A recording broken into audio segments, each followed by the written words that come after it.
Welcome to the exciting journey of Kali Linux for beginners in 2024. Whether you're a Linux enthusiast, an aspiring ethical hacker, or simply intrigued by the mystique of Kali Linux, this course is your gateway to mastering this renowned operating system. Kali Linux is #1 tool of ethical hackers. So in order to learn it and master it, we must enter the dark side of the digital world, where hackers roam in the shadows much like mysterious creatures of Halloween. Hackers are like vampires. They're elusive like shadows in the night.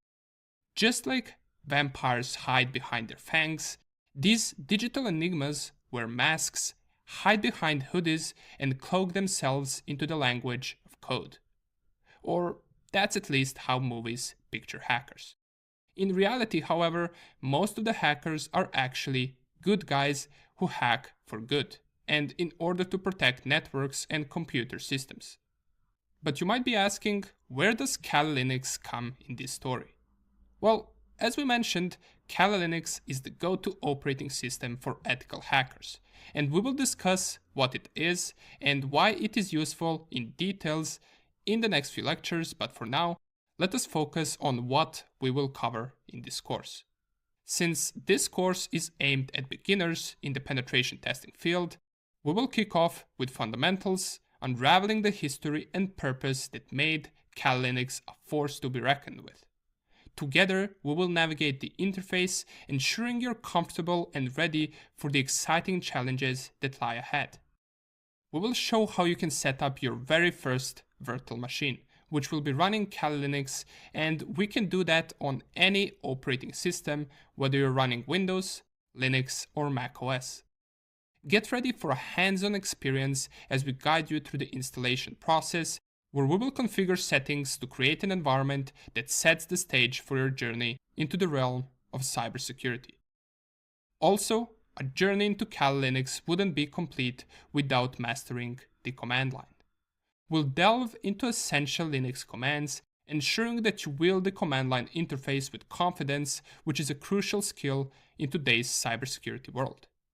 And not only that, but we will show you the very main thing that made Kali Linux stand out from other Linux operating systems, and those are the various penetration testing tools that come pre-installed. We will get on a tour of the powerful tools preloaded into Kali Linux, from Nmap to Wireshark and the mighty Metasploit. We'll not just introduce them, but we will show these tools through practical exercises that solidify your skills. All of this and more is shown to you by Conrad. Conrad is a cybersecurity analyst with years of experience. His main area of expertise revolves around reconnaissance and open source intelligence. And there is me, who will also be there to guide you through some lectures and hand you the needed resources, as well as answer any questions that you might have. One more important thing is that since the course covers certain hacking tools in some lectures, it is important that we only use them for educational and ethical purposes.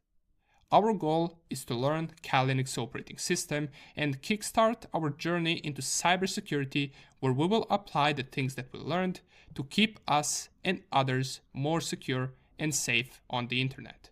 Let's dive right in. Alright, so before we start with anything, we must first say what exactly is Kali Linux, right? Well, we can say that Kali Linux is a specialized Linux distribution designed for digital forensics and penetration testing.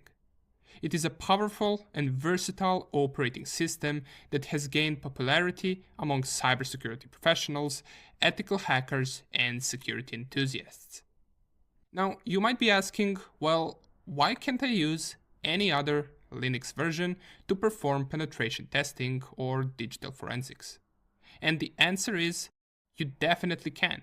However, Kali Linux comes with all the needed tools already pre-installed. So if you're a penetration tester and you want to have a wide range of penetration testing tools available, you could just install Kali Linux and you will have all the tools available whenever you need them. With different Linux versions, you will have to install all of the tools manually, and it would be quite a time-consuming process. Another thing that is good about Kali Linux is that it is regularly updated, since we actually get 3 to 4 different Kali Linux versions every year, and these updates include new development, updated toolset with newest hacking tools, and besides that, Kali offers a pretty big community, so any questions you might have about it, you can always search through the community posts and other online forums. Now, the second question you might have is, Alexa, I have a Windows PC, or I have a MacBook. How can I follow this course with a completely different operating system when I have another one already installed? And the solution is simple. We will use something called virtualization software. Now, virtualization software allows us to run any operating system of our choice as a virtual machine without having to uninstall our current operating system. And you will see in a few lectures that it is rather simple to do. So essentially, we will be running an operating system within our operating system in a virtual machine. This virtual machine will require our hardware resources to run, such as CPU power, RAM memory, and disk space, but only while it's working. Once we close our virtual machine, everything goes to normal, and our hardware resources, which were allocated to our Kali Linux virtual machine, get freed. Don't worry, we will explain all of this as we go. Now, the two softwares that we will need to install Kali Linux are going to be Kali Linux ISO image and the VirtualBox software. This goes for anyone that is on a Windows machine or on a MacBook with Intel processor. If you are, however, using M1, M2 or M3 chip MacBook, then instead of VirtualBox, we must use something called UTM. And there is also a third virtualization software called VMware, so if you used that one before, feel free to go with that one instead. Alright, now that we know what Kali Linux is and what it is used for, as well as how we will install it, let us check out the official Kali Linux website and see what it has to offer for us. See you there. Alright, so what is a virtual machine and what purpose does it serve? Let's start off with the problem which a virtual machine solves. It is very likely your computer or laptop can be equipped with one of the well-known operating systems such as Windows, macOS, or Linux. However, there are tools and software which do not work on all the operating systems. One might purchase a new device for such tasks, but there is no need for that. Virtual machine or VM lets you load a different operating system on your host operating system. So let's say your main operating system is Windows, but with the help of a VM, you can open Linux without having to change your main OS.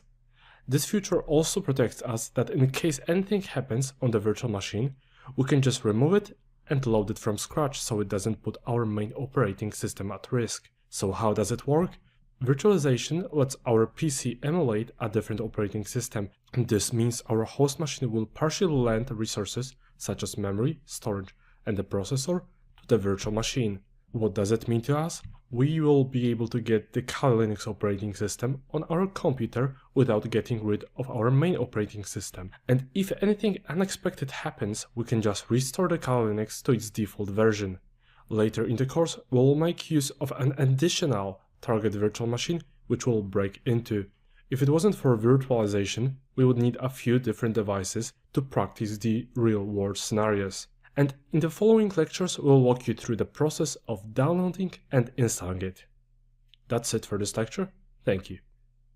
If you have been in the industry for some time, you might be familiar with two popular virtualization software.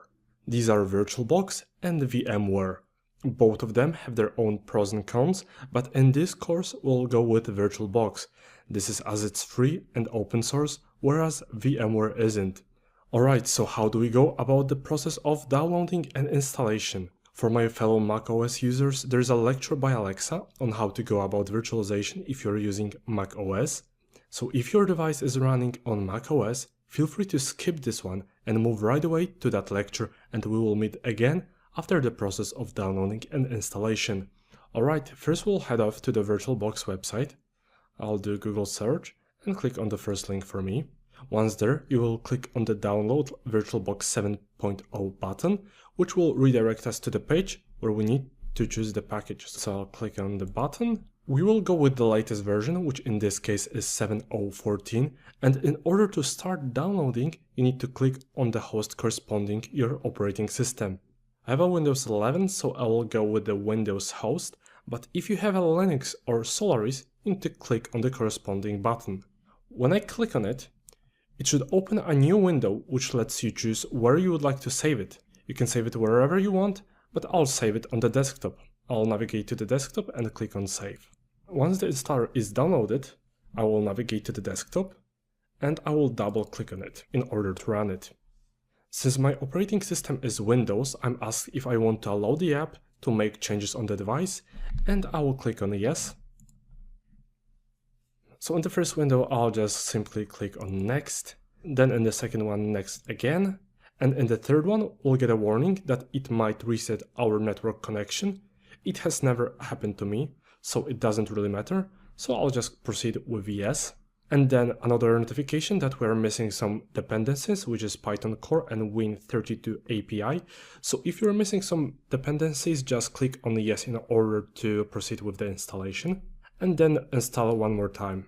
The installation should take up to a few minutes, so I'll catch you once the installation is done. And in the last window, we are asked if we want to start the Oracle VM VirtualBox after installation. And since we are almost finished, I'll leave it as it is, so it will run it for me, and I'll click on Finish. And as you can see, we successfully downloaded and installed Oracle VirtualBox Manager.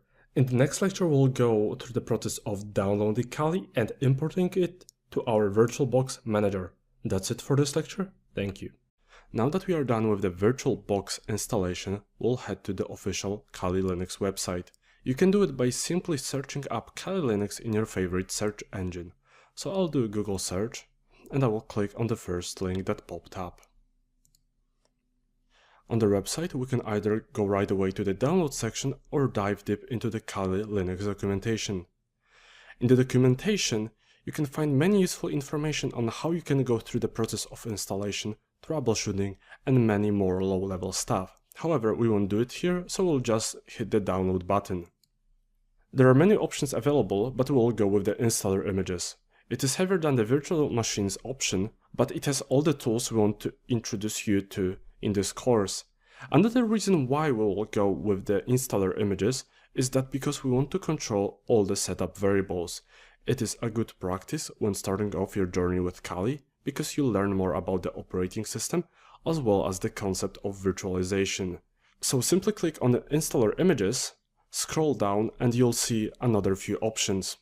Depending on what bit version your main operating system runs, you want to choose the same one for the Kali installer.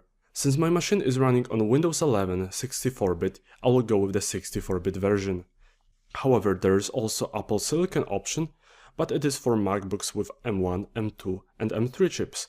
So if you have it, you will want to go with the lecture by Alexa, as he goes in depth on how to approach it. If I click on this little button, a window will pop up asking where we want to save it. It doesn't really matter, so feel free to save it anywhere. To not jump around the system for too long, I will just navigate to the desktop and click on the Save button. Once you hit it, it will start downloading the ICO image for Kali Linux. Sometimes you might find yourself in a spot where you need to access older version of Kali Linux. In order to do that, you'll need to navigate to alt.kali.org. Once there, you'll click on the Base Images button. As you can see, there are a lot of versions to choose from. However, it is advised that you go with the most recent one if you don't need to access a particular older version. It is as the latest one is the most up-to-date security-wise, and some new tools might not work as intended on the older versions. Kali Linux is in the process of constant development, and recently a new distribution named Kali Purple has been released. For those who don't know what that is, it's pretty much a combination of red and blue teams, meaning their approaches are combined in order to achieve defensive security. You might ask, but hey, hasn't it been a thing for a long time? Sure, it has been, but Kali Linux was dedicated to penetration testing, aka red teaming. This, once again, I suggest you go with the latest version.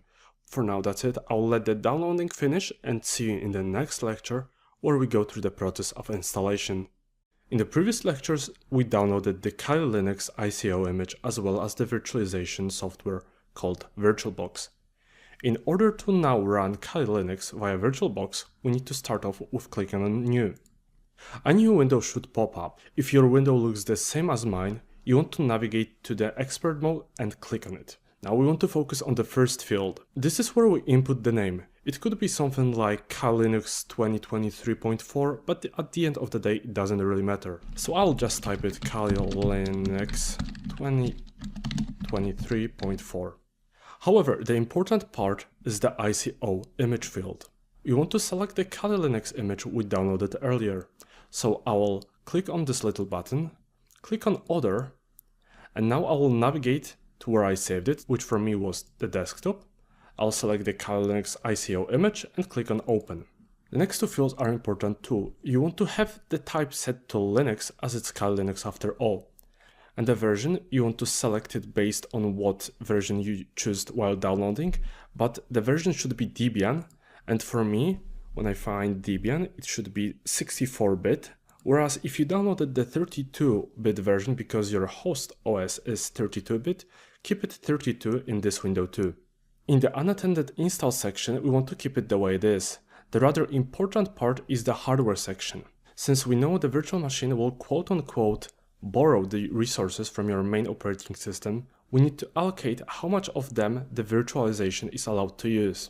Each one's case will be a little bit different based on your hardware. In the first field, we have base memory, which one can understand as RAM.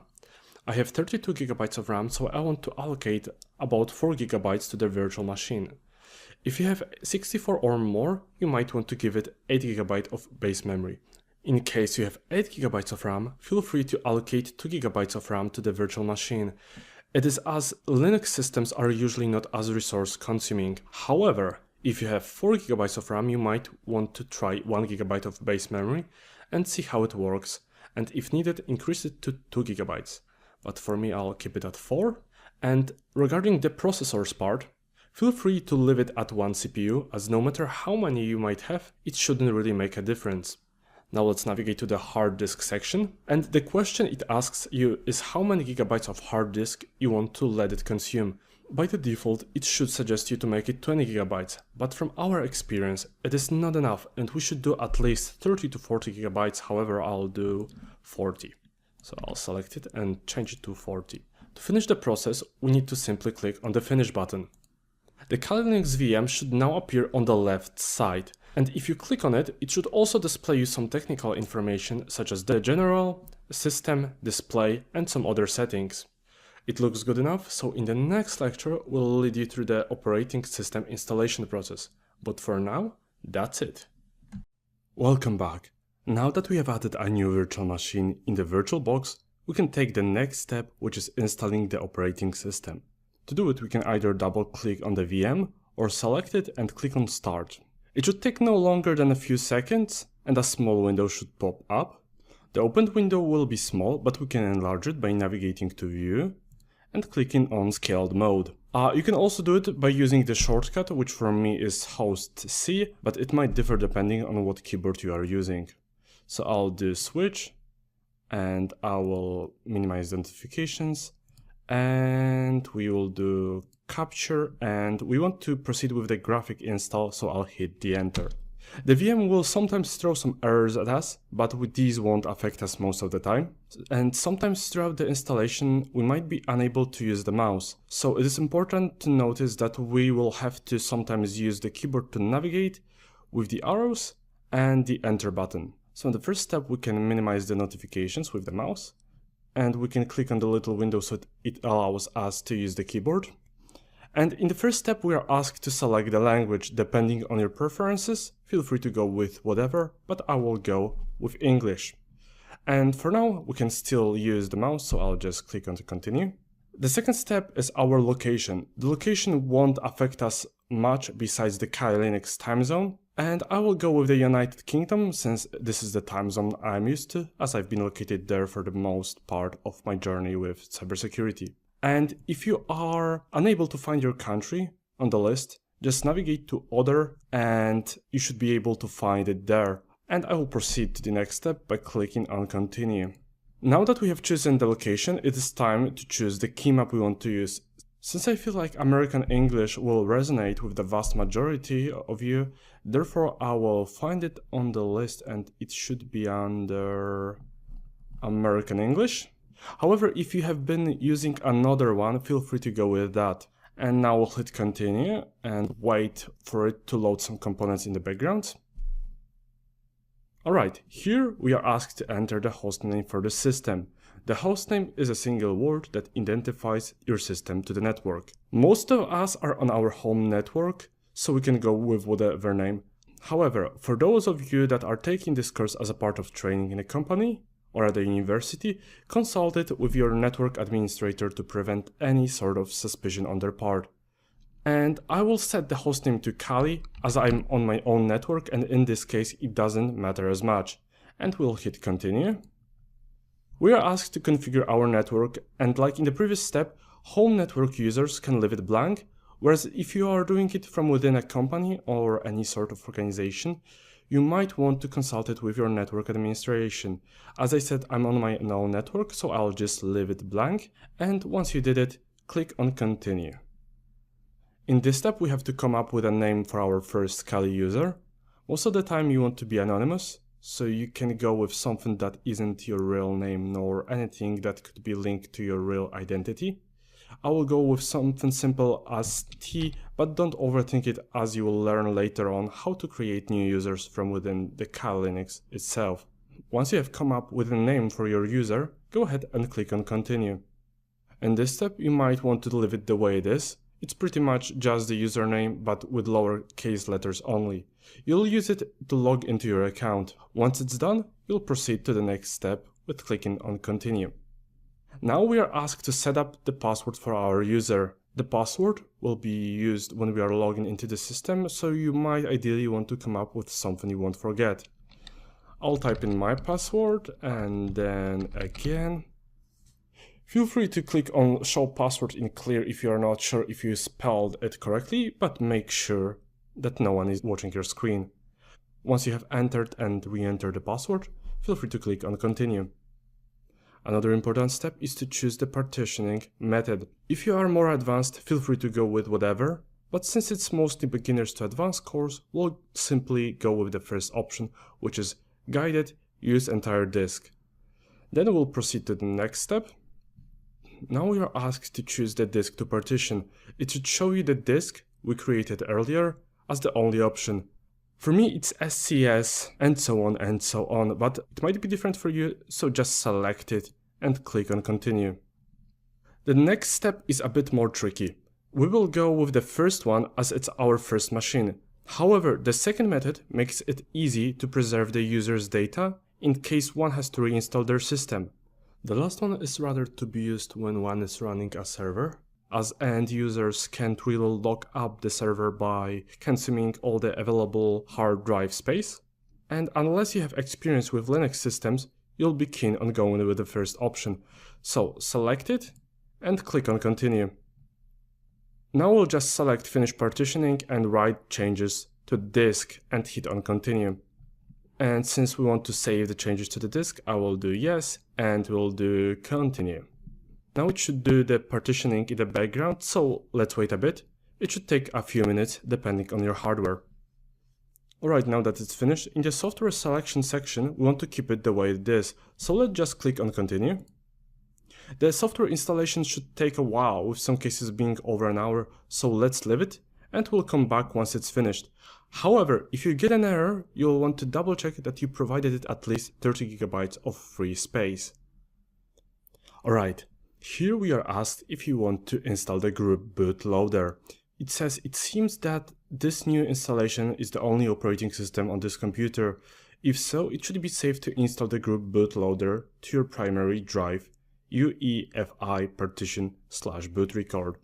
Don't worry about the only operating system part, as the system within the virtual machine just doesn't know about the existence of our host machine. So let's double check yes and hit continue.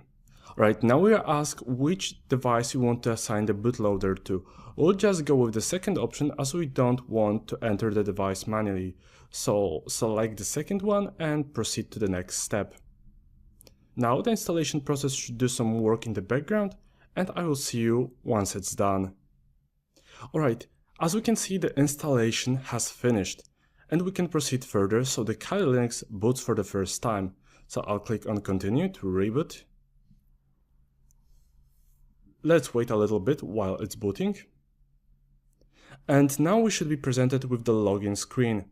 Don't worry about the window size as of now, as we'll fix it in a minute.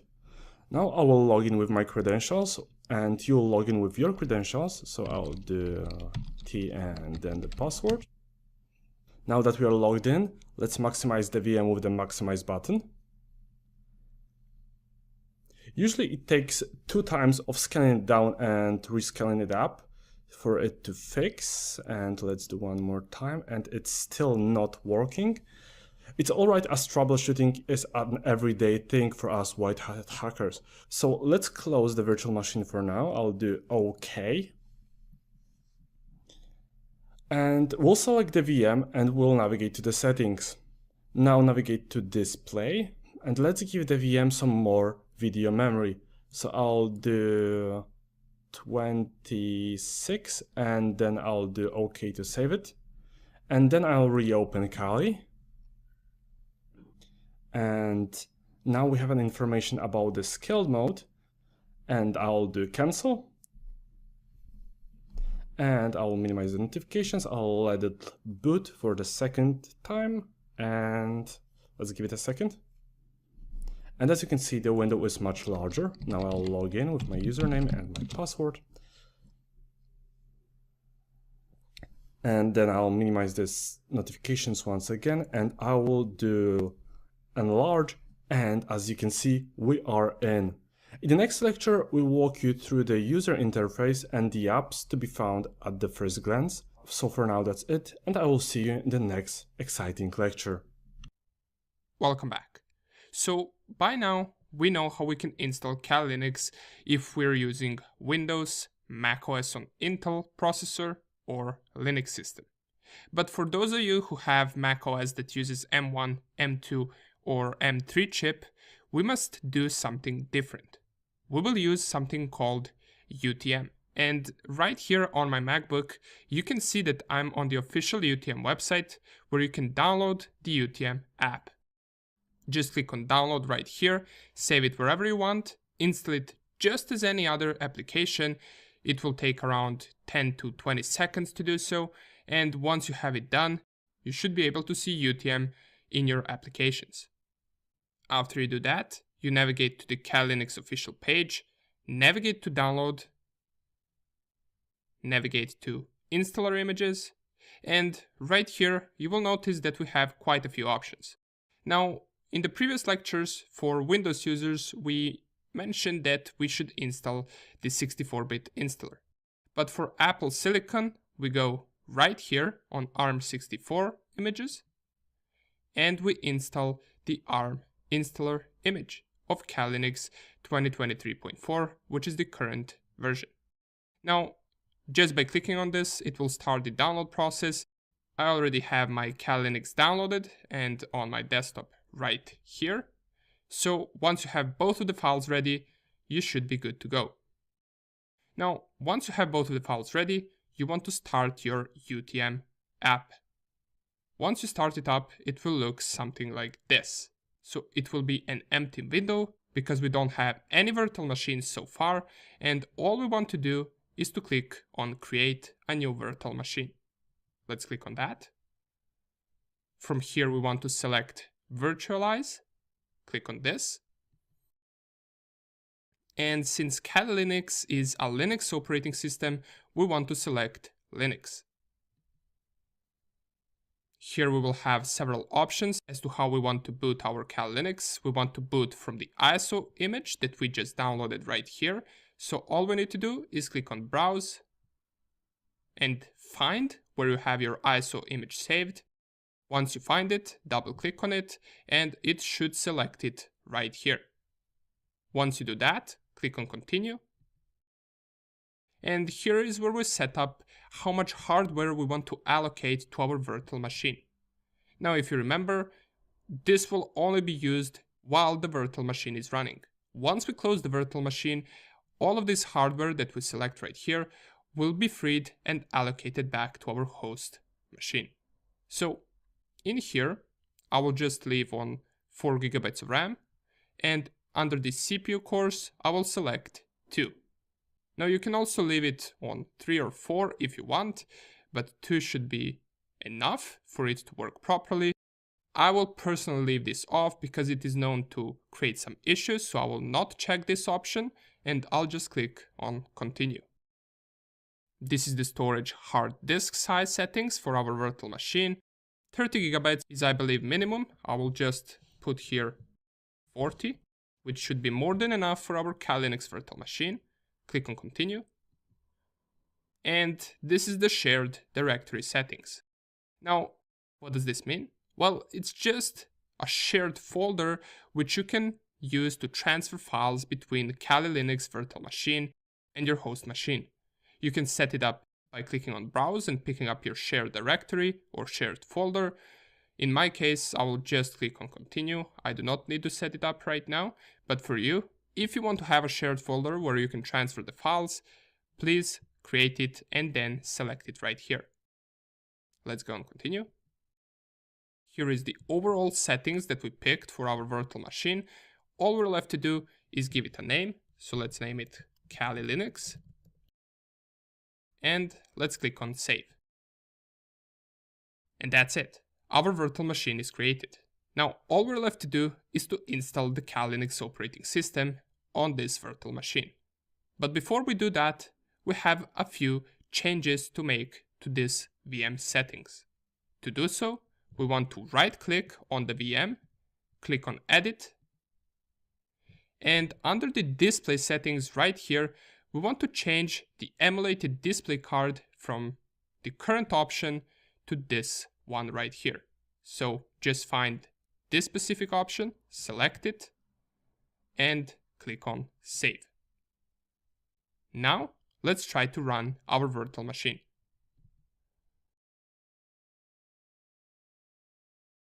Now you will notice that the virtual machine will start, but after a few seconds it will just go into black screen mode.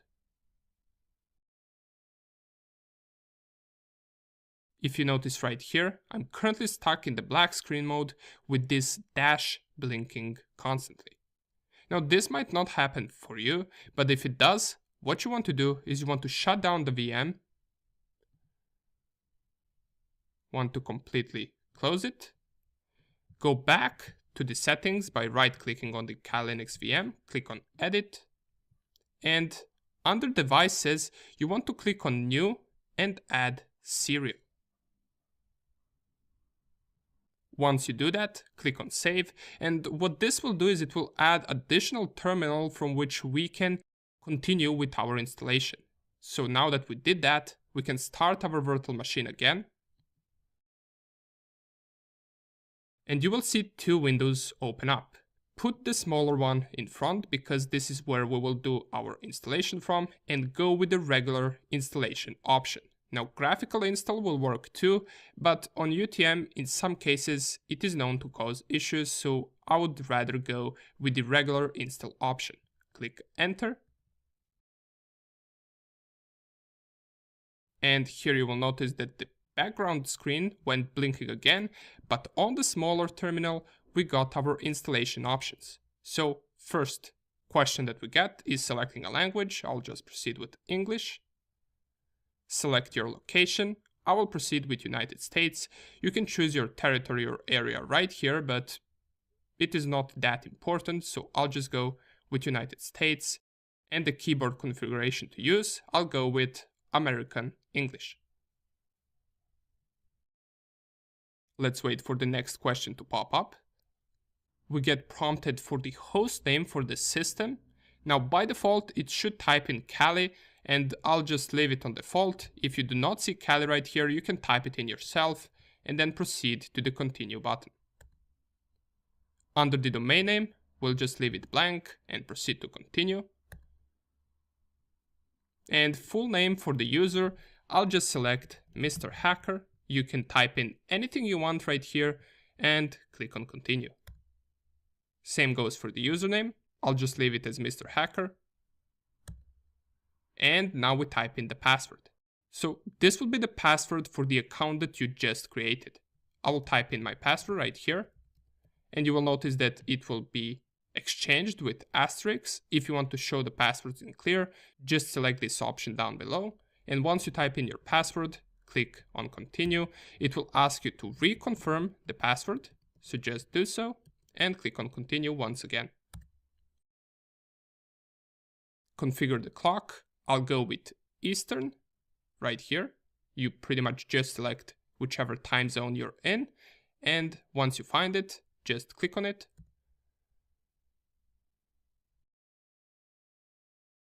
Under the partitioning disks, we want to select guided, use entire disk.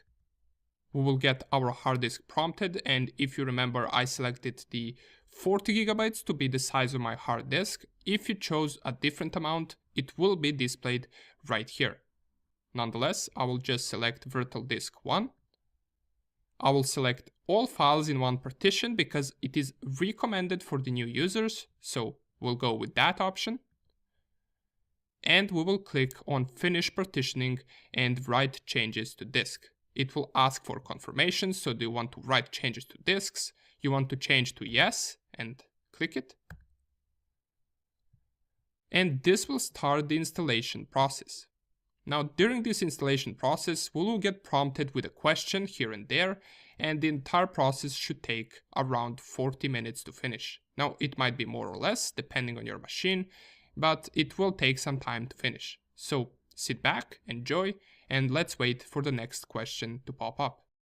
And right after 1 minute, we get this question prompted. So this is the software selection. Now, under the available options, we do not want to change anything. This will be the default settings. So all we want to do is click on continue. And the installation continues. So let's wait for the next question. And here it is. Our installation is done. Now, it took around 10 to 15 minutes for me, maybe less. For you, it might take a little bit longer, but once it finishes, it will lead you back to this install screen. Now, this is because we still have our ISO image loaded up, so even after finishing installation, it prompts us for another installation. What we want to do is we simply want to close the VM and not press anything here, so just close the VM like this, shut it down, close all of the windows, and before we start our Kali Linux again, what we want to do is we want to navigate down here, and under CD/DVD we want to click on clear. This will clear our ISO image, and now we will be ready to start the VM again. So just click on Kali Linux.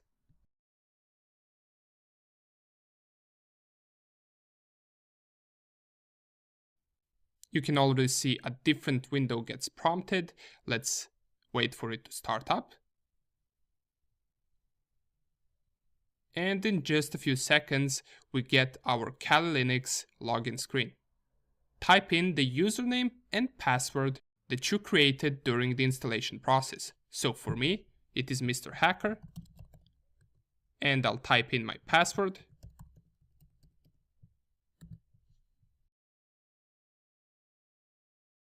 And here it is. This is our Kali Linux desktop. Pretty cool, right? It wasn't that hard to do. Now, we will dive deeper into the Kali Linux user interface and all the apps that it has later, but for now on, we're happy that we have it fully installed and working. Okay, awesome. Now that we have Kali Linux ready, let's not waste any more time and let's get to explore it more and more in the next few lectures. See you there. Welcome back. Now we are going to learn about the upper layer of the Kali Linux user interface and what it has to offer. If we navigate to the left upper corner, we'll find a few buttons. If we click on the first one, it should open up a menu of apps categorized depending on the stage of the penetration test. The first one is information gathering. Within that list, we can find tools which you'll most likely need to use when performing a passive or active reconnaissance, aka recon. It includes apps to port scan networks, analyze the route between our and the target networks, examine and gather information about all sorts of protocols such as DNS, SSL, IPS, and so on. Then you have vulnerability analysis. It lists some apps you might need to use when you want to look for various vulnerabilities within various services. You might say, but hey, I've heard about Nmap, and it's only for port scanning or OS discovery. Well, Nmap also offers a vulnerability scan, which is based on the findings from the initial network scan. And do not worry about it, we'll discover the Nmap vulnerability scan later on in the course. The next section is web application analysis. Who doesn't love web app analysis? There we have tools like burpsuit, which I'll show you in more detail later on, but we use it to target specific website or a web server. Then we have database assessment.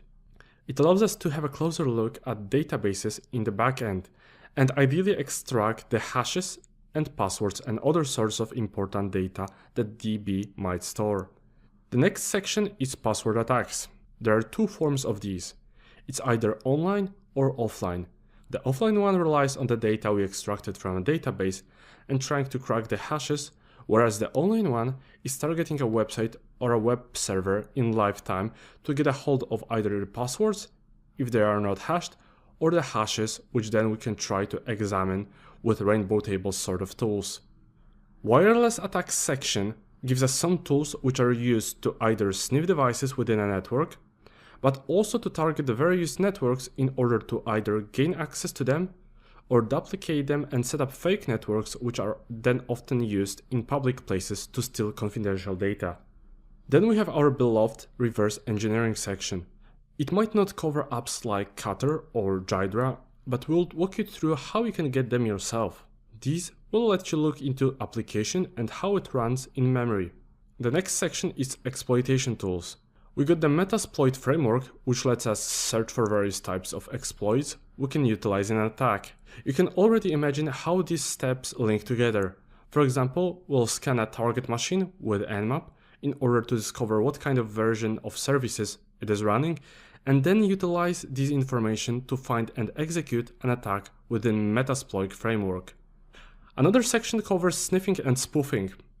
This means we can introduce fake traffic to the network or just monitor the data packets passing in the network. A common attack method involving these techniques is the man-in-the-middle attack. These days, it is more difficult to pull off with the intent of capturing sensitive information due to the vast majority of the packets being encrypted. However, it is still possible, and in this category, we have quite a few tools which can be utilized as a starting point. The next section is called post-exploitation, and as the name suggests, it lists the tools we will need once we have successfully exploited the system and the session is opened. These tools are to be used, for example, to elevate privileges or to capture the username and the password on the target machine. Then we have forensics tools. Some of you might not know, but digital forensics is a branch which deals with the recovery and analysis of the data from various devices such as computers, phones, and any other hardware which processes information. With the pre-installed tools on Kali, we will be able to accomplish tasks such as disk imaging, file craving, and memory image analysis. This means if we ever get a copy of a memory image, we'll be able to dig into it and analyze the files which were deleted by the user. Or as you might know, it was just that the data pointers that were removed rather than the actual data. Reporting tools gives us a list of tools we use when we need to generate reports, make suggestions, and show proof of concept when working for a company. Another section covers social engineering tools. It's rather a wide topic, but Kali gives us a few tools we can build upon. Considering phishing, vishing, and deepfakes are gaining recognition, you might find yourself using the tools available on the web for more precise attacks. However, setting up fake websites kind of stuff is available on Kali Linux. Last but not least, we got Kali and OffSec links. These are some links we use to learn about ethical hacking, penetration testing, and cybersecurity as a whole. You get Kali documentation, exploit database, and a bunch of other helpful links. Feel free to check them in your spare time. And on top of that, we have a section with settings. It lets us customize things like the display, shortcuts, and appearance. These aren't mandatory, but can help you in the long run. So if we now click on the white folder icon, it will display us the key directories as well as few options. We can create a new text document, a new folder, open a new terminal window, or open all the directories using the UI. These are good to know and just informational, as we'll navigate through the system using the terminal most of the time. The next icon lets us open a new text editor. Honestly, I never find myself using it, as there is alternatives such as Nano or Vim, but everyone has their own preferences. The next button lets us open the built-in browser, even though we sometimes find ourselves doing it via the terminal. The last button is the most important one. It lets us open a new terminal window. And if we click on it, as you can see, a new terminal window has opened. And while we are at it, I'll just navigate to Preferences and lower the application transparency to 0, as I'm not a fan of a semi-transparent terminal. If we ever think that the data in the terminal is too small, we can zoom in using Ctrl and plus, or if we think that it is too big, we can just zoom out with Ctrl and minus. Another convenient option is splitting the terminal vertically. So if we navigate to Actions, we can see that we can split the terminal either horizontally or vertically. And we can also do it via the shortcut. So if I click on it, as you can see, the terminal has been split into two vertical ones. This function can help us multitask, and if you ever want to collapse it, we can just navigate to Actions and click on Collapse Subterminal. Or we can do it via Ctrl Shift and E, and if I click Ctrl Shift and E, as you can see, the terminal has collapsed. However, you will most likely find yourself using multiple tabs, as it's easier to jump between them. To open a new tab, we can just go with the shortcut Ctrl Shift and T. And in order to navigate between them, we use the left Alt key and then the corresponding number of the tab. So if I'm right now in the second tab and I want to move to the first tab, I'll do Alt and 1. And if I want to go to the second one, I'll do Alt and 2. Alright, so I hope you enjoyed this brief introduction to Kali Linux UI. For now that's it, but in the next lecture, we'll do some testing, we'll run some commands, and we'll perform the system update. Thank you. In this lecture, I'll walk you through some essential procedures you might need to perform after installing Kali Linux for the first time. To kick things off, we'll insert the guest addition CD image. We do it to get a better experience while using Kali Linux. It should help us get a proper mouse and screen integrations, as well as a folder sharing with the host machine.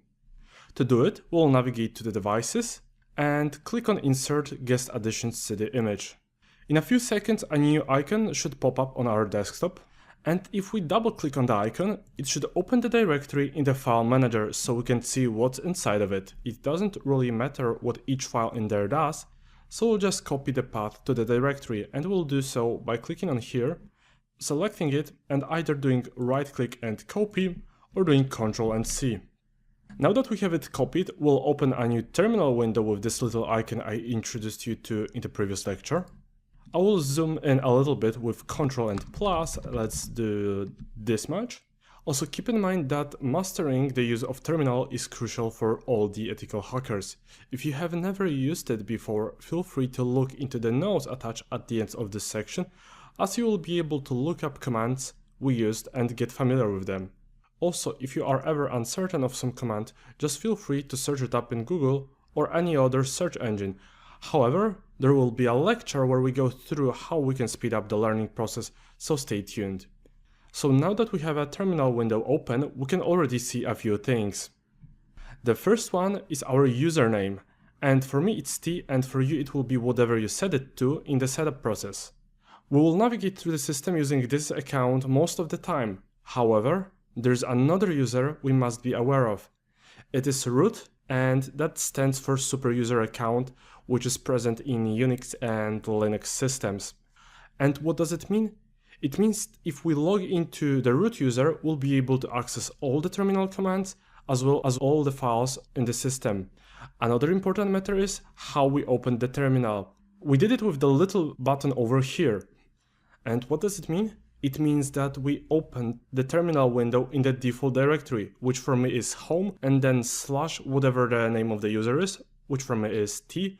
So if we do pwd, which stands for present working directory, and this command we use to make sure where we are to see the path, because for example, sometimes we dig deep like into the system and we just need to copy the path. So we'll use pwd and hit enter. And as you can see, I'm in home/t. However, if we open a new terminal window by right-clicking on the desktop and clicking on Open Terminal here, then we will not be in the same directory.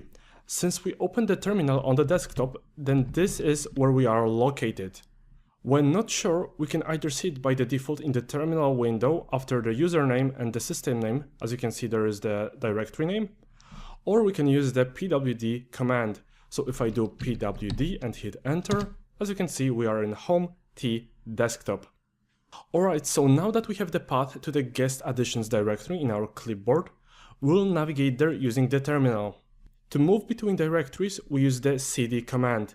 It stands for change directory and it is rather simple to use. So we type in cd and then we can either right click and do paste clipboard, or just use the shortcut, which for me is Ctrl, Shift and V.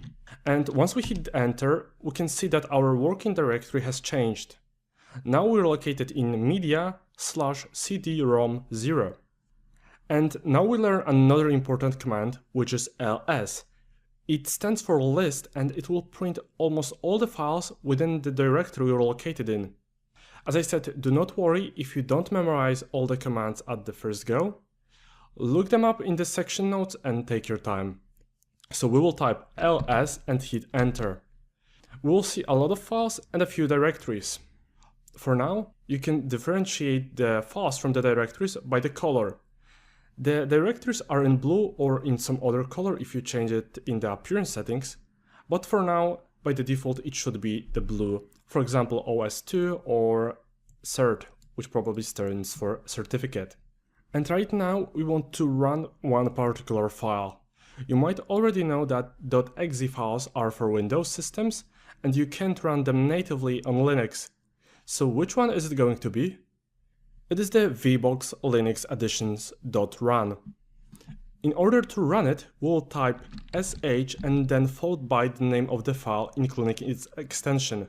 So we'll type in sh and then vbox linux additions, and if I hit tab, then it will autocomplete it for me, but I'll introduce you to this feature later on.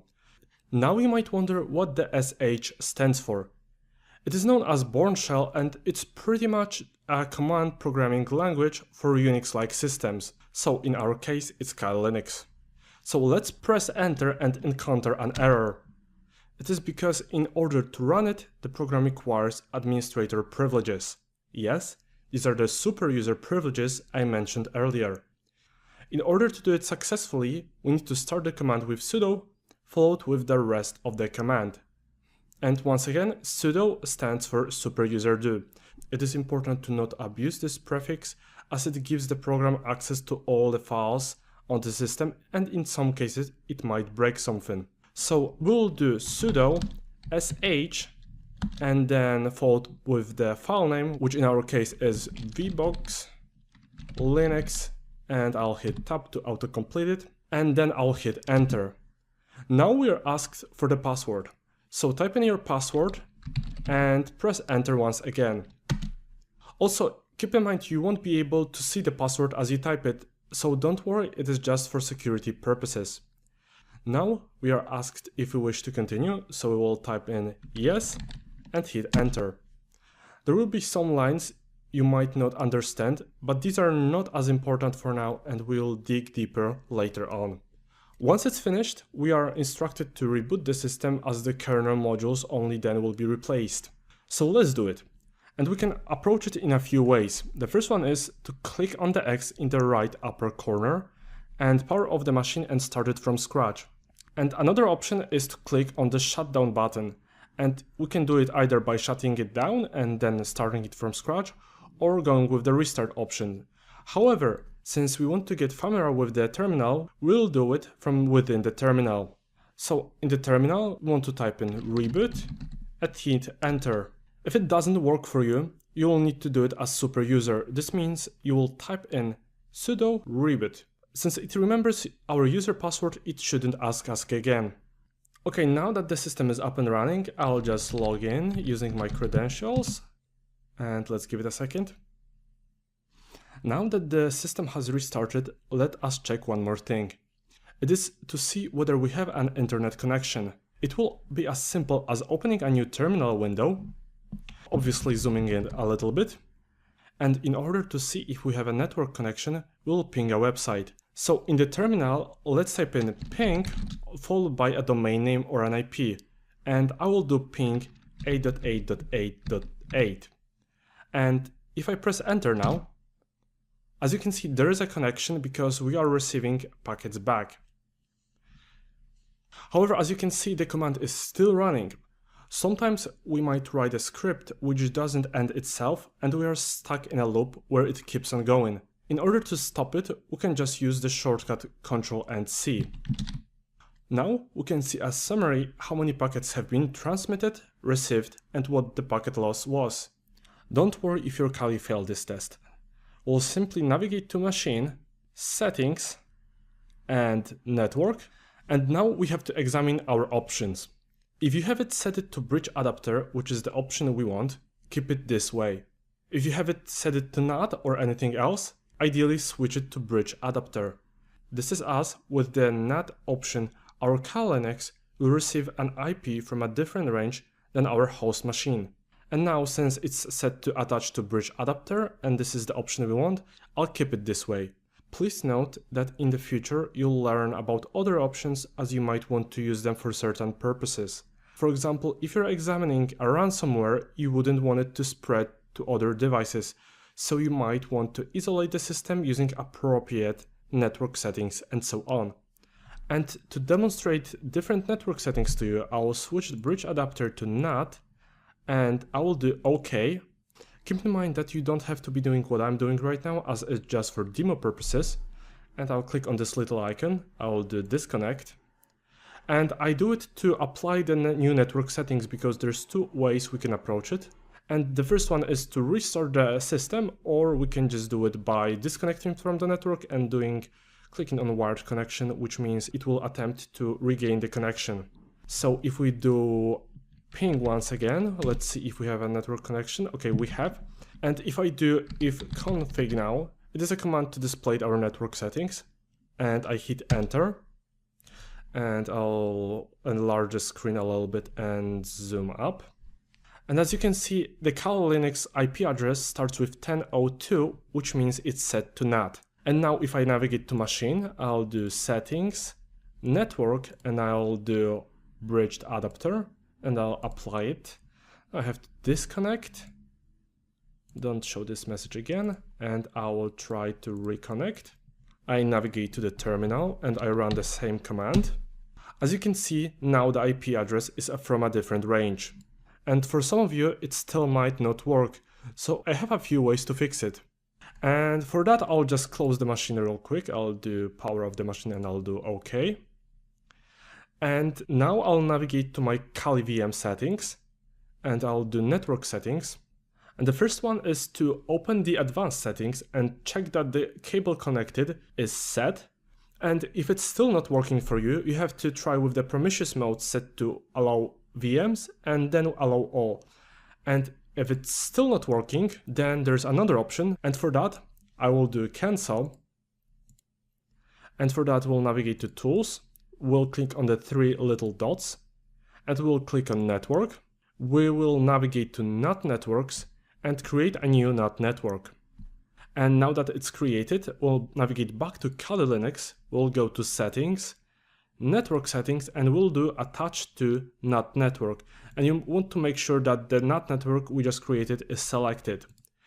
And you will have an internet connection by now, and it will ideally be with the VM set to NAT network or bridged adapter. Awesome, the internet settings are checked, so you're ready to progress further. Thanks for sticking around, and I'll see you in the next lecture. Hi, now that we have an internet connection, we can go through the process of updating our Kali. It is an important element, as oftentimes when you will be downloading some tools, you'll need to make sure the system is up to date, so the tool can work without any issues coming from the outdated libraries or packages. The process of updating isn't difficult itself, but we need to check if our sources list is up to date with the one on the official website. In order to do that, I'll open a new terminal window. I will zoom in, and for the purpose of this task, we'll use the command cat followed with the path to the sources list. So it will look like cat/etc/apt/sources.list. The cat command is very common and you'll most likely use it on a daily basis. It pretty much reads the data from the file and gives its content as output. So once we hit enter, we'll see the content of sources list. We can see that only one line here is relevant as the other ones are commented out with hash signs. And as you can see, it's the line right here. And now to make sure it's up to date, we'll navigate to the browser, to this little icon in the left upper corner. I will click on it. And in the browser, I'll search for updating Kali. And I will hit enter. Then we'll click on the first link that pops up. And we'll scroll down till the how to update Kali section. And right here we can see how this file should be populated. And if we move the browser window a little bit to the right, we can compare it more easily. So let me just enlarge this. And as you can see, so to just make sure, we'll select this whole section starting with this hash sign till the end of this line. We'll do right click and copy. Now we'll navigate back to this window. And once we get that, we want to paste it in our sources list file and save it. But hold on a second. Doesn't the file seem important enough to require super user privileges to modify it? Let me show you a way to check it. Do you remember the ls command we used to list the files from a directory? We'll use it once again, but with two additional flags. So the command will look like ls-la and the path to the directory, which is /etc/apt. And before we dig down into the output, let me explain what the command flags do. As you know, ls is used to list contents of a directory. Then, when we want to add some flags, we usually have to use a dash followed with the flag. The flag L will change the output into a long listing format, while the A option will include all the files from the directory. We use it because when we just run ls, the files starting with a dot are omitted and thus not shown. Okay, so let's hit enter and dig down into the output. And what's a better way to nicely explain the Linux file permissions than with a quick slideshow? Alright, so Linux has to offer three kinds of file permissions. The first one is R, which stands for read. It pretty much allows a user or a group to view a file. The next one is W, which stands for write. This permission lets a user or a group write things to the file or edit the file. The third and the last one is X.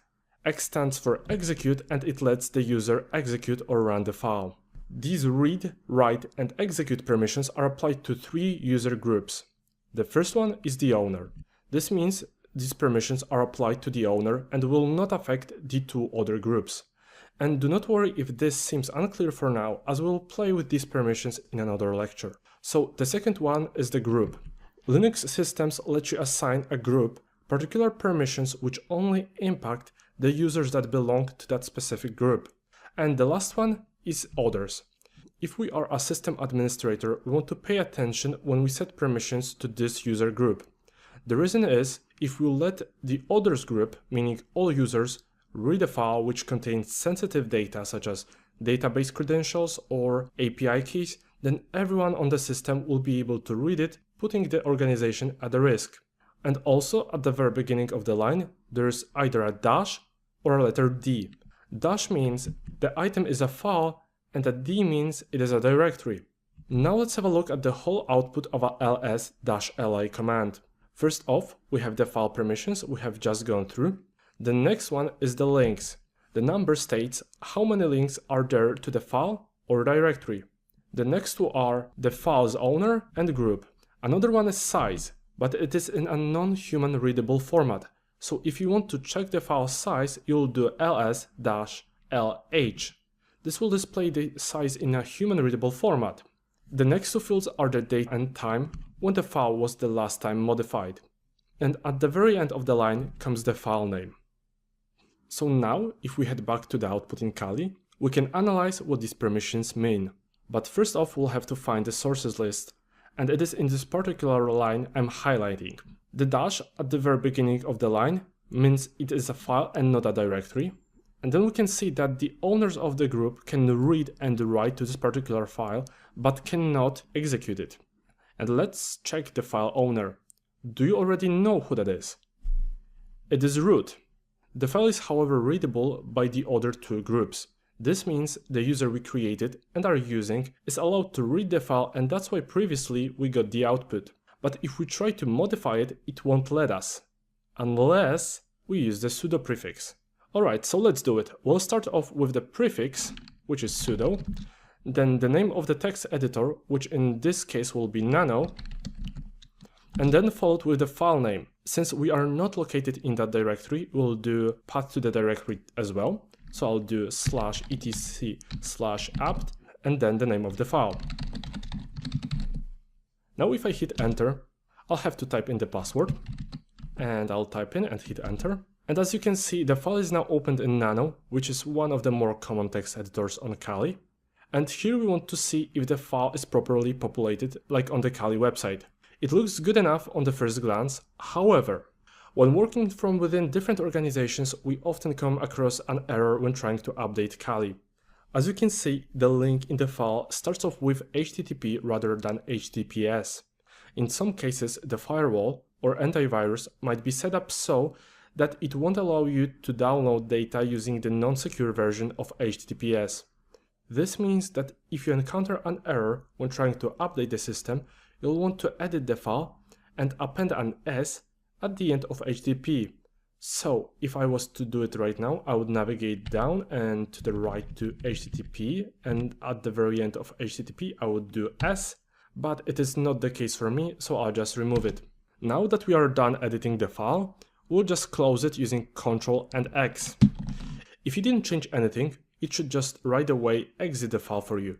But if you changed anything or changed something and then removed it, it will ask you if you want to save the modified buffer. Since there is no changes I want to apply, I'll just go with N like in no. But if you change HTTP to HTTPS, then you'll press Y and then enter. Now if we take another look at the Kali Linux page, we can see two commands we use to update the system. The first one is sudo apt update, and the second one is sudo apt full upgrade -y.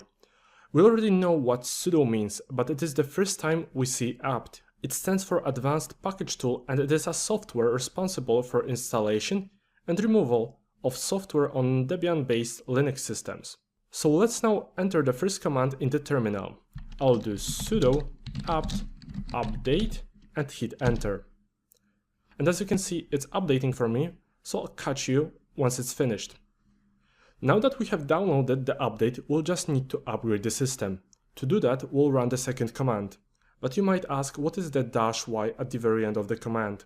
And the -y just means that every time throughout the process of upgrading Kali, we ask whether we want to go with a change or no, it will answer with a yes for us. So let's type in the command. I'll do sudo apt full -upgrade and then followed with a -y and hit the enter. It will take a minute, so I'll get back to you once it's finished. Alright, now that the upgrading has finished, we can conclude this lecture. We have learned some essentials as well as upgrade the system, and we are ready to progress to second section. That's it for this lecture. Thank you. Welcome everyone to the summary lecture of section 1, which was setting up our virtual lab. In this section, we've covered fundamental aspects essential for setting up and understanding Kali Linux. Let's recap the topics. We got introduced to the virtualization softwares and significance of virtual machines in creating isolated environments for testing. We also use different softwares, such as VirtualBox or UTM, to set up our very first virtual machine, which is Kali Linux. Not only did we get to run our first virtual machine, but we also learned the full process of creating a virtual machine, which is a valuable skill on its own in today's IT space. After we installed our virtualization software, we went through a detailed walkthrough of the installation process of Kali Linux. we learned that we can run our penetration testing operating system even if we are using Windows, macOS, or Linux, and it won't make any difference to our host operating system and host machine. Once we had Kali fully installed, we introduced ourselves with the Kali Linux user interface, showcasing key applications for ethical hacking and cybersecurity that Kali Linux has to offer. Now, these applications and tools are something that we will cover later down the road, but it is important that we know that they are there, ready for us to use them whenever we want. And lastly, we went over some essential commands in Kali Linux, and we also mentioned the importance of regular system updates. Now that we went over the basics and installation process, let us head over to the next section where we will cover navigation and file system in Kali Linux in greater details. See you there. Welcome everyone to the first lecture of the second section. Now it's about the time we explore some essential terminal commands to help you move around and interact with the files on the system. In the previous lectures we have learned about pwd, which would let us check our present working directory, ls, which would list the files in the current working directory or the directory we would specify the path to. So to refresh our memory, let's quickly go through the variations of the ls command and some more. So I'll open a new terminal window, zoom in, and the basic command goes as follows. ls, and if we want to list all the files and directories within the present working directory, we'll just hit enter. And as you can see, we can see desktop, downloads, music, publics, and so on and so on. But what if we want to see the files within a directory we are not located in? To do that, we do ls and then the path to the directory, which let's say in this example will be the desktop. So we'll do /home /Kali and /desktop, and I'll hit enter. And as you can see on the desktop there is only one directory, which in Linux system is considered a file, but we are not gonna dive into this as of now. But what if we want to run other variation of the ls command? Another one is ls-a. As we know from the previous lectures, it will display us all the files, even the ones starting with a dot. So let's do ls-a and hit enter. And as you can see, there is many more files starting with a dot that the first command ls wouldn't list us. But let's not overthink it for now. Let's try another variation. In this case, we want the terminal to display us all the files, but in the form of a list, where we can learn some more information about the particular files or directories within the directory. So to do that, I will do ls and then -l and hit enter. And as you can see, it's the same result from ls, but now we get many more information, for example, how big the files are, when they were modified, who has the access to them, and so on and so on. And as you probably guessed it, we can combine those two and do ls-l and then a. And it should display us all the files, including the ones starting with a dot, but in a form of a list. So let's hit enter. And as you can see, it displayed us all the files, including the configuration files. Now that we refreshed our memory and know how to list the file, let's see how we can move around the system. And since we are in the home Kali directory, let's move to one of the directories which the previous command listed for us. So to do that, I'll do cd, and in this example, I'll move to the desktop. So I'll type in desktop and hit enter. And as you can see, our present working directory changed. So let's keep going. We have the staff directory on the desktop, and I'll move into that directory. So I'll do staff and hit enter. And as you can see, our path changed again. But how do we go about going back to the parent directory? There's a simple command which is just $, and if you hit it, it will go back in the directory. And as you can see, we went from staff to the desktop. And what if we hit it again? We should be in the home Kali directory, and let's do pwd. Yeah, we are in the home Kali directory. And as you can guess, the cd command can move us further than just one step forward or back. So in this example, I do cd /var/www/html, for example, and I'll hit enter. And as you can see, we moved right away to that directory. And let's say we want to get back to the desktop directory, we'll just do cd /home, then /Kali, then /desktop. And I'll hit enter, and we are back on the desktop.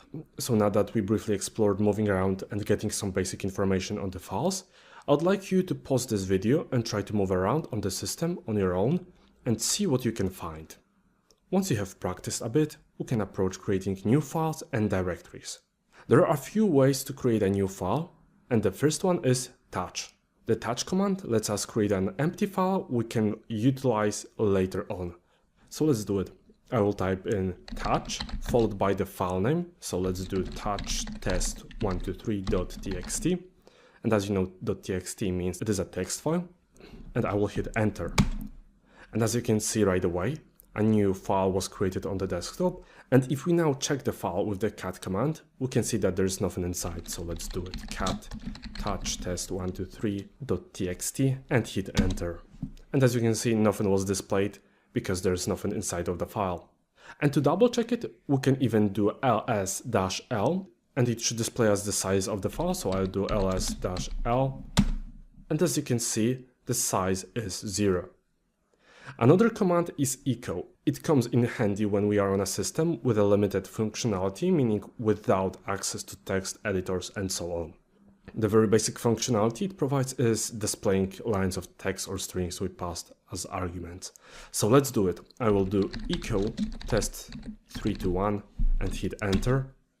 It will just display our input in the terminal. However, we can use it to append strings to a file. So let's use the file we created with touch and append a string to it. I will do echo and I'll do quote a few words, then I'll do quote again and then greater than symbol and then name of the file we want to append this string to. So I'll do touch test123.txt and hit enter. Now if we do cat touch test123.txt, it will show us that the string is actually appended to the file. So let's hit enter. And as you can see, the string we used in echo was appended to the file. And if we do ls-l, we can see that the size of the file changed too. So let's do it. And as you can see, the size has now changed. Using the echo command with the greater than symbol and the output file name, we can also create new files. For example, echo Friday and then greater than symbol and example.txt and hit enter.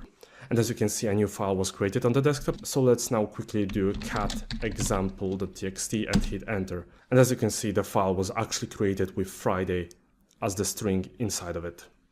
Now that we explored how to quickly create new files, let's try creating a new directory. The process is as simple as typing in mkdir followed by the directory name. So in this example, I will do mkdir sample directory and I will hit enter. If I do ls, we can see that we created a new file called sample directory. And now let's move into that directory. So I'll do cd sample directory and hit enter. And as you can see, we are now in the sample directory. So just to double check, we can do pwd. And as you can see, home Kali desktop sample directory. We are in. Let's now go back with double dot. Now let's say we want to move the files we created into the new directory. We have two options. The first one is to use the copy command, which will copy the files and then paste them in whatever directory we specify the path to. The syntax is rather simple and goes as following. cp followed by the name of the file we want to copy and then the path to the directory we want to paste it in. So I'll do cp example.txt and then the path to the directory. So I'll do dot slash and then sample directory and hit enter. The dot before the slash means just that we want to use the relative path based on the current directory. And now let's do ls and then the name of the directory. So it is sample directory and hit enter. And as you can see, the file was copied and pasted into that directory. Another way to move a file is to use the mv command. The syntax is similar to the copy command syntax, but the result is slightly different. To better illustrate it, I will touch a new file.txt. And I will hit enter. And now let's move it to the sample directory using the mv command. So I'll do mv new file.txt and then /sample directory and hit enter. And as you can see, the new file.txt is not here anymore. And if we check sample directory, it should be there. So let's do ls sample directory and the file is there. For another task, we'll need a list of words. So I'll open the browser, clicking on this little icon. And I will search the browser for a list of words, and I will hit enter. And I'll open the first link that pops up, and let me just copy some words, and I will copy them.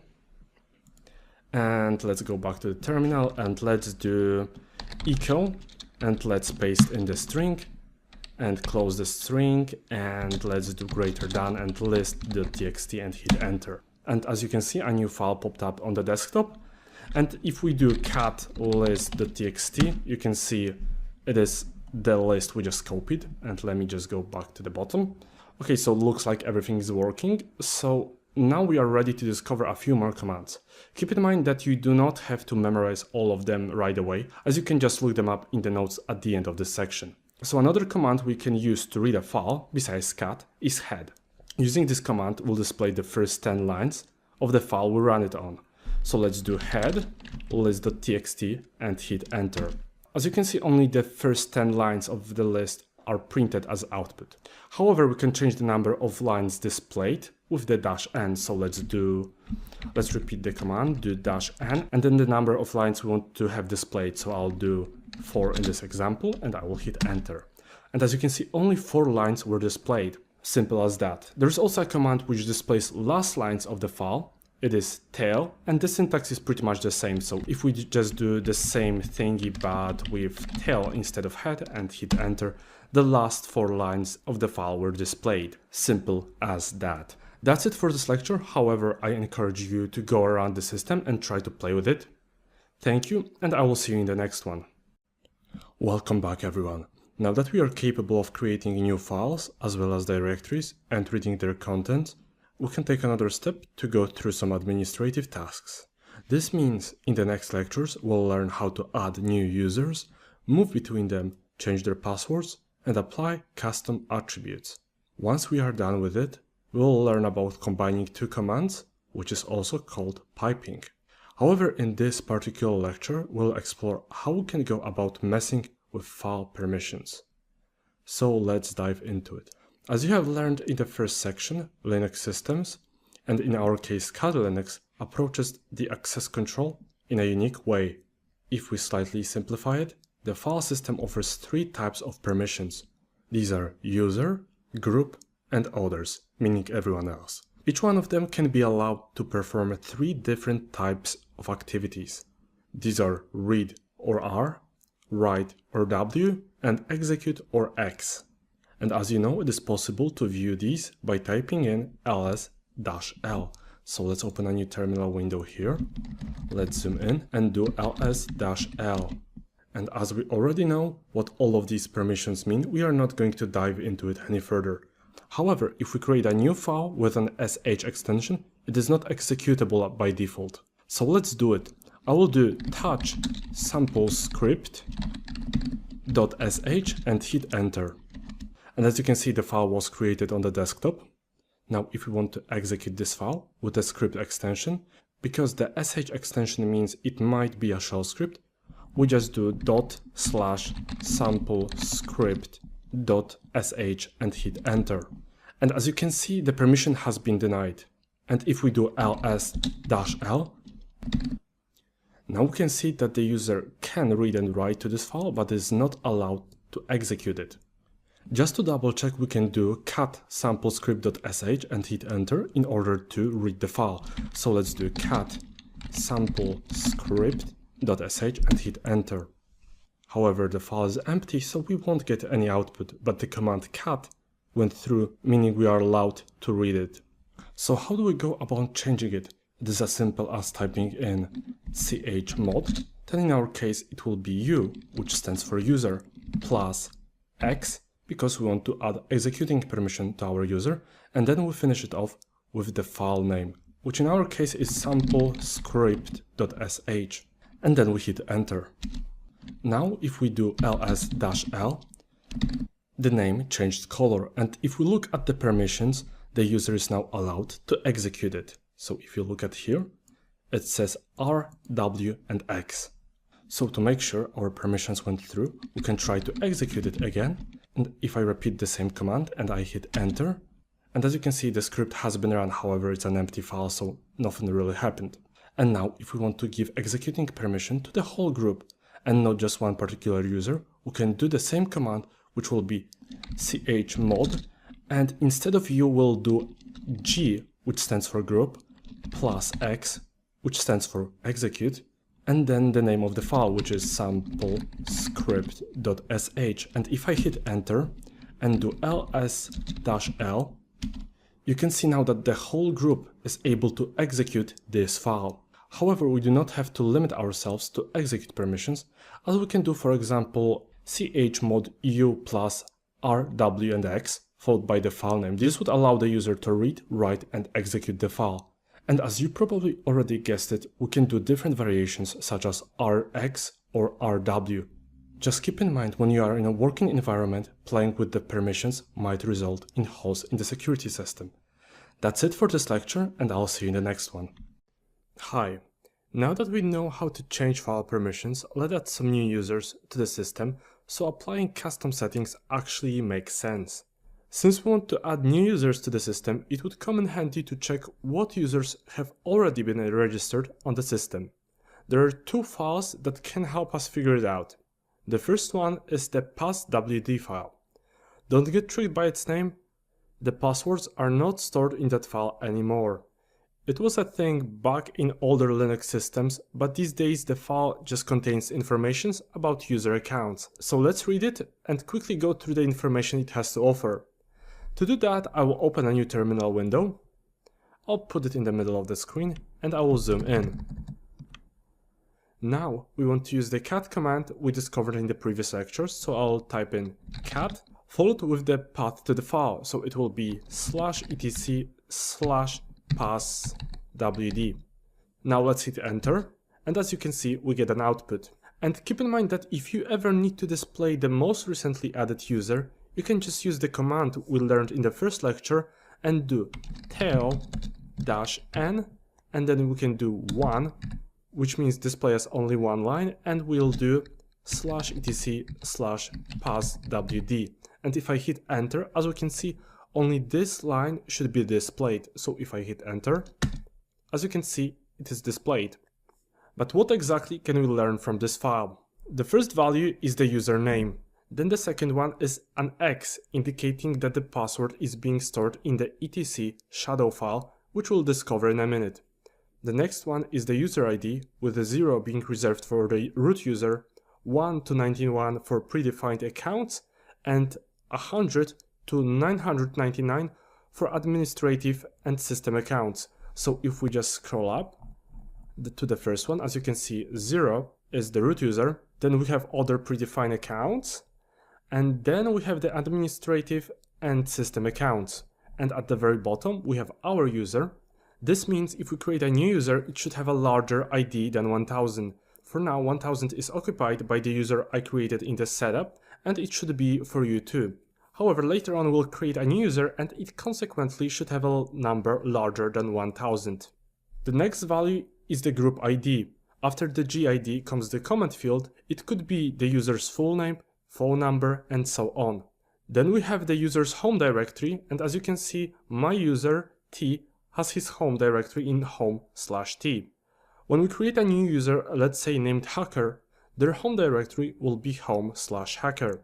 The last information in the passwd file is the absolute path to the user's shell. Don't worry, as we'll learn about them later in the course. Now that we have familiarized ourselves with the file, let's create a new user and see if the user pops up at the end of the list. To create a new user, we use the command user_add followed by the username. But hold on, we need to act as the super user to do it. So the command will be sudo user_add followed by the username. So let's do hacker. So if I hit enter now, as you can see, I'm asked for the sudo password, and I'll type in the password and hit enter. And a new user should have been created. But before we log into the new user, we need to set the user password first. To set a password, we'll do sudo passwd followed by the username. So for me, it will be sudo passwd hacker. And if I hit enter now, I'm asked to type in the new password. I will type in the password, hit enter, then retype the password, and hit enter again. And as you can see, the password has been updated successfully. So let's log into the new account. To switch between users, we use the command su followed by the username. So to log into the user we just created, we'll do su and then the username, which for me is hacker, and I'll hit enter. Now I have to type in the password and hit enter, and we are in. Now to check that we are actually logged in as our new user, we can do the command who am I and hit enter. And whatever you set your username to, it should be printed out in the output. As this user is rather limited, we'll exit the command with the command exit. Now let's have another look at the etc passwd file. However, since this time we're only interested in the last line of the file, we'll do tail-n1 to get one line, and then the path to the file, which is /etc/passwd, and hit enter. As we can see, our new user and their user group are 1001. On top of that, we can see their home directory as well as their default shell. Nevertheless, there is one more command we can use to add and change information about that particular user. It is usermod. As we know, we can add the user's phone number, real name, and anything we think is appropriate to put there. So to accomplish that, we'll do sudo usermod, then -c, where the C stands for comment, and then in quotes we'll put the string of information. So I'll do quotes test information 1, 2, 3, 4, and then I'll close the quotes, and then followed by the username, which for me is hacker. Now I'll hit enter, and as you can see, we didn't get an error. Now if we repeat the command tail-n1 etc passwd, we can do it by pressing the upper arrow key twice and hit enter. The information has been applied. How about if we want to change the user's home directory? It is as simple as typing in sudo usermod, like in the previous example, -d followed with the path to the new home directory and then the username. So I'll do /home/t and then the username, which for me is hacker, and then hit enter. Now if we repeat the tail command one more time and hit enter, as you can see, their home directory has been changed. Besides the passwd file, there's also the shadow file I mentioned earlier. Let's read it and go through what it has to offer. If we simply do cat/etc/shadow and then hit enter, we'll encounter an error. Since the file stores passwords, it would not make sense to make it accessible to all the users on the system. Meaning, to read it, we need to go with the sudo prefix. So I will do sudo cat etc shadow and hit enter. The output starts off with the username, and as you can see above our user there are other entities we saw in the passwd file. After the username comes the encrypted password in a hash format. We can tell what format it is by looking at the value between the first two $signs. In my case it is $y$, which means that the format is ESCrypt. If it was for example $1$, it would mean that the format is MD5. This might not tell you much for now, but later on we'll introduce you to John the Ripper and Hashcat, which one can use to break the encryptions. After the password comes the last password change. The way it's expressed is the number of days since January 1st, 1970. Then we have a colon which splits the fields, and then comes the number of days before the user can change their password again. In our case it should be 0, which means there is no minimum password age. Then comes the opposite, meaning how much longer the password is valid for. Once it passes, the user is then forced to change their password.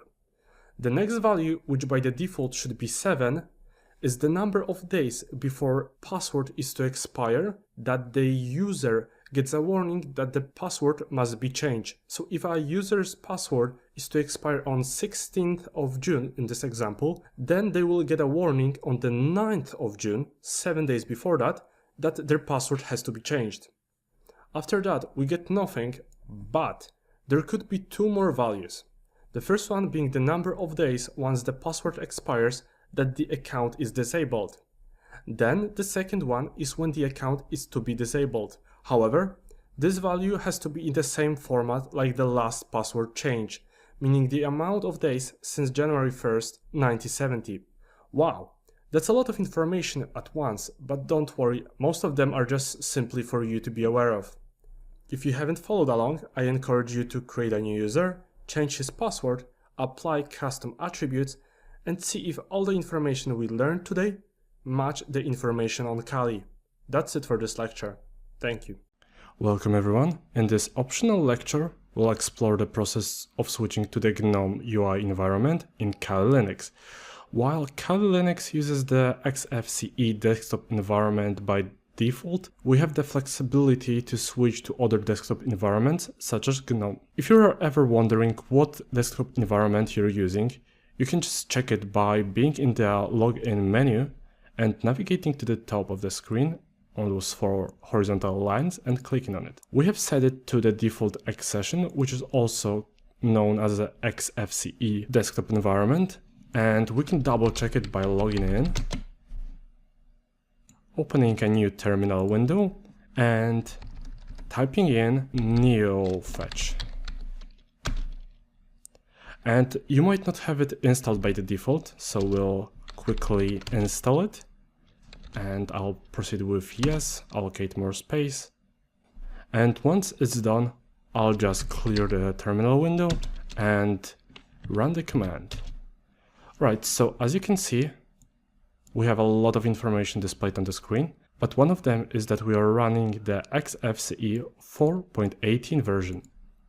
It is not mandatory to change the desktop environment. However, if you ever get used to GNOME, in this lecture I will guide you how do you go about it. In order to do that, we need to start off with updating our Kali Linux.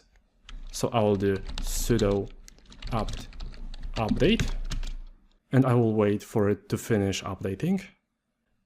Awesome, it finished updating. Now we'll proceed with the full upgrade. I will type in sudo apt full -upgrade followed by -y.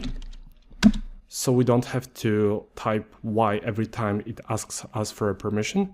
It will just do it by itself. And as you can see, it's rather slow. So I'll get back to you when it's finished. Okay, we are almost finished. I will just proceed with clicking enter. One more notification will pop up. I'll just press escape and then enter. Welcome back. It took a little longer than I expected, but now we are ready to install GNOME. So I'll proceed with another command, which is sudo apt install Kali desktop GNOME, and then follow with the dash and the Y, and hit the enter, and also the sudo user password. We'll be asked to choose the default display manager. I will proceed with GDM3. I'll press the up arrow key and hit the enter. The installation process has officially finished, so the last remaining step is to reboot the machine. So I will type in init and 6 and hit the enter.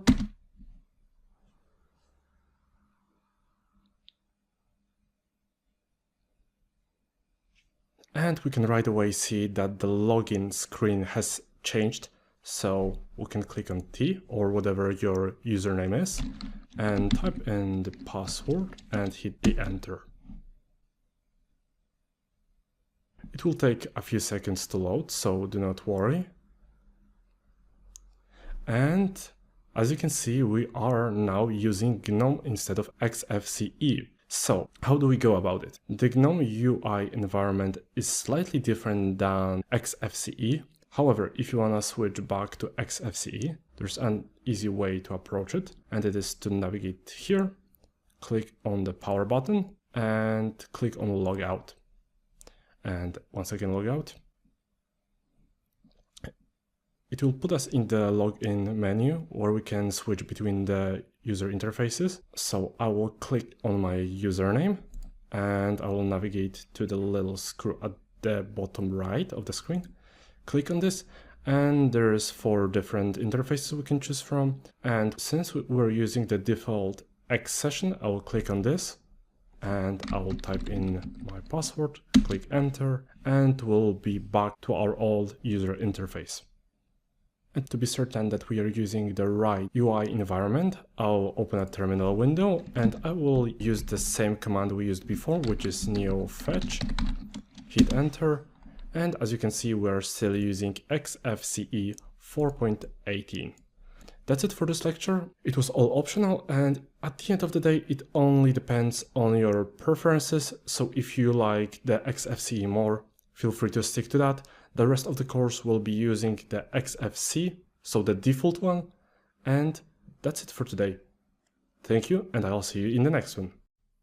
For now, we have learned some basics, but it was not as simple as one might have thought, as we encountered some errors. Usually, when you start learning about a new niche, you need to do lots of reading to grasp the new information and concepts. It also applies when we learn about a new operating system, such as Kali Linux. However, for the past 2 decades, we have been relying on search engines such as Google and Yahoo. Since lots of people encounter similar problems, they often ask for help on various forums, and other people who have already been through these problems help them out come up with solutions. It means the information tends to keep circulating on the internet and newcomers can utilize it to progress quicker. However, these days it is even easier than going through various forums to find the solutions to our problems. It is thanks to artificial intelligence and OpenAI ChatGPT.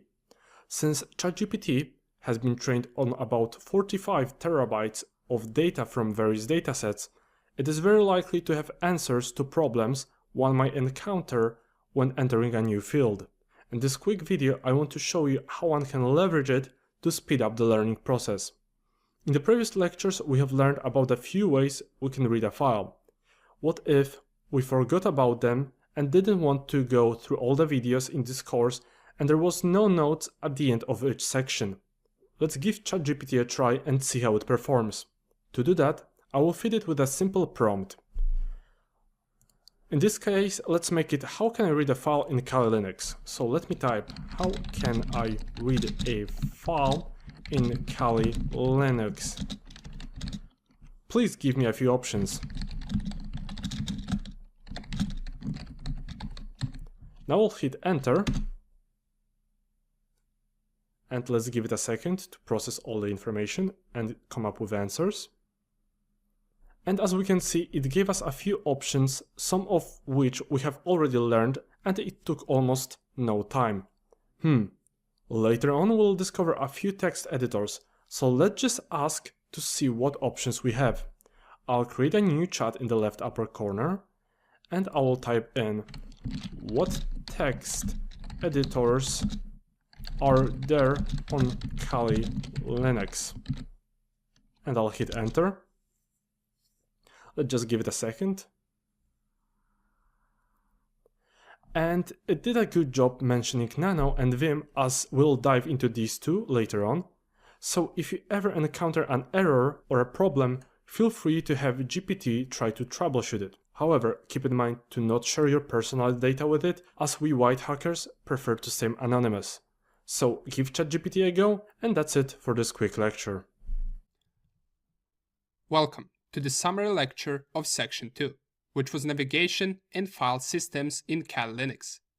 In this section, we've covered fundamental aspects essential for understanding Kali Linux or any other Linux system in general. Let's recap the key topics. We explored fundamental terminal commands, empowering you with the skills for efficient navigation and task execution within the Kali Linux environment.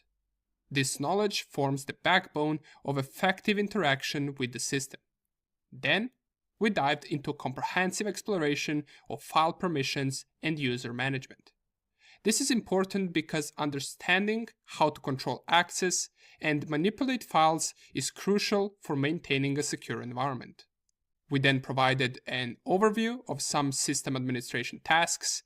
We looked at things like where passwords are stored in Kali and how we can access them. We got introduced to root account and its significance in all the Linux systems. And at the end, For those who prefer a graphical user interface, we offered an optional lecture on transitioning to the GNOME GUI. This provides an alternative approach for users seeking a more visual and user-friendly experience. Now, equipped with these skills, you possess the ability to navigate Kali Linux effectively, manage files securely, and perform essential system administration tasks. As we conclude this section, we look forward to delving deeper into advanced concepts in the upcoming sections of the course.